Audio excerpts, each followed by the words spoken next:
A Minnesota congressman is among those sharply criticizing the president's vaccine mandates and COVID policy. A short time ago, I spoke with Minnesota Congressman Pete Stauber. Take a look. And joining us right now, Congressman Pete Stauber, who is joining us from his office in Hermantown. Thank you so much for joining us this morning. Well, good morning, Esme. It's great to be with you again. All right. You happen to be one of the few prominent Republicans that's not running for governor. That's correct. I'll be running again for the 8th Congressional District, and we'll be announcing shortly. And you seem to have transformed that district into a solid Republican district. For so many years, it was in Democratic hands, then it kind of flip-flopped. You've done very well in the past election. I want to ask you about the president's vaccine mandate, because you have been very critical of it. Tell us your thoughts. Well, I think before we begin the discussion, let's look at what just happened last week when the president was asked about illegal immigrants and asylum seekers mandating the vaccine for those individuals. And the answer was no. And just a couple months ago, Esme, the president, Jen Psaki, his press secretary, and Dr. Fauci, all three of them said, we will not mandate this vaccine to the American people. It's not the federal government's role. All right. And they've reversed their stance, and I believe that if you're going to take the vaccine, that decision should be between you and your doctor. That medical freedom, that individual liberty, is extremely important. And I disagree with the federal government mandating this vaccine on the American people. Numbers are on the rise, though, in St. Louis County, in Koochiching in the past 2 weeks, up 200%. The actual numbers are pretty low. St. Louis County, where you are, 90%. You still feel this is not the way to go?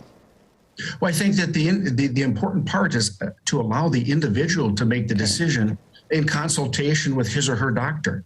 Okay.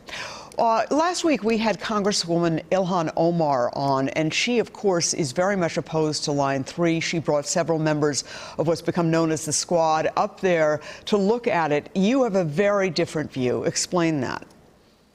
Well, I think that the Line 3 project has been the most vetted project in the state of Minnesota.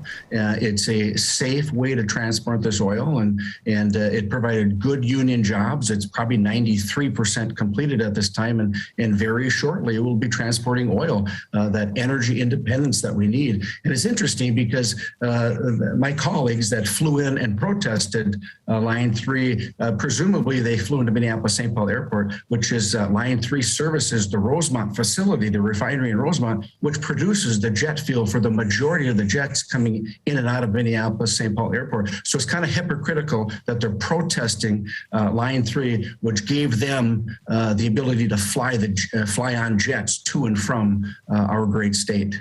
You also have expressed concerns about the $3.1 trillion reconciliation bill. There are a number of things that you are against in that bill, and you are against, as I understand it, the overall bill because of its size.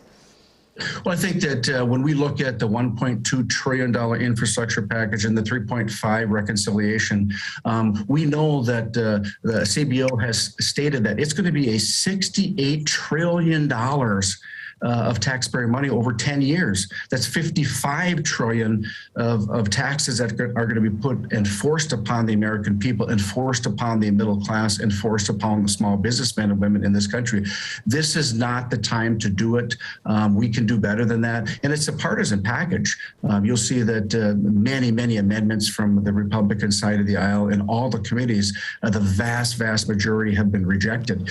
Just last week, we spent 15 and a half hours on a transportation and infrastructure markup, $57.2 billion in the reconciliation for the transportation infrastructure, over 60 Republican amendments, and not one was accepted. This is a purely partisan package. It's a package that is going to divide America. It's going to be the biggest tax increase on the American people in the history of this country, and it's unacceptable.